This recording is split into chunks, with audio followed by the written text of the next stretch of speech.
Nicolas Bornemisza, bonjour. Vous êtes co-créateur de la méthode IT avec Marie-Lise Lamonté. Quelle est cette méthode IT? Pouvez-vous nous en parler davantage? Voilà, alors nous avons créé cette méthode avec Marie-Lise parce que ça a un aspect révolutionnaire.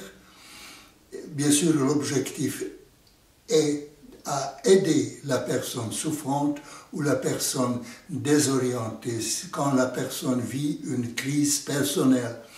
Et la particularité, l'unicité même de cette méthode, c'est d'impliquer le monde intérieur qu'on appelle aujourd'hui, dans le jargon, l'inconscient.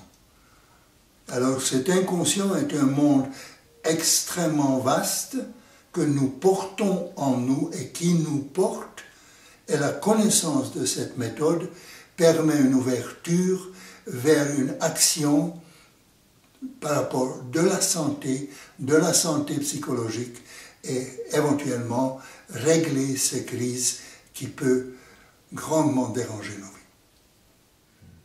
Alors comment intégrez-vous cette méthode dans votre vie quotidienne? Voilà, alors si nous proposons une méthode à des personnes, à des élèves, à la personne souffrante, bien sûr, nous devons aussi l'incarner, l'utiliser pour nous-mêmes. Ma partie personnelle dans cette méthode, c'est très proche du yoga, je l'appelle le yoga psychologique. C'est un peu une version occidentale du yoga qui implique la connaissance et l'interaction avec le monde intérieur. Bien sûr, on peut utiliser différents outils de garder le contact avec ce monde, et l'objectif étant qu'avec le temps, créer un partenariat avec ce monde pour réussir nos vies. Évidemment, tous les jours, de différentes façons, j'en fais l'expérience. J'interprète les rêves, bien sûr, pour moi et pour mes amis et pour d'autres personnes. Nous avons aussi les différents aspects de la psychologie de Carl Jung que nous utilisons, la synchronicité, nous les surveillons, ces hasards qui nous arrivent, des hasards significatifs dans notre quotidien. Nous consultons le I Ching, le livre chinois des transformations, l'astrologie, possiblement le tarot, justement pour communiquer avec l'inconscient. Alors ça fait partie de ma vie quotidienne et ça m'apporte bien sûr énormément.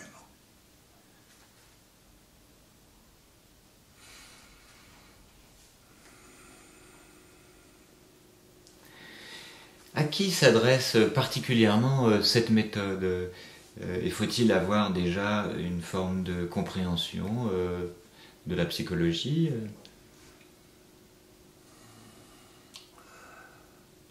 Alors, nous avons créé la méthode pour la personne souffrante, et la particularité est que ce n'est pas une psychothérapie, ce n'est pas non plus ce qu'on utilise souvent dans la médecine douce, l'énergétique ou d'autres aspects qui impliquent des exercices comme justement le Hatha Yoga ou le MRC, que sais-je.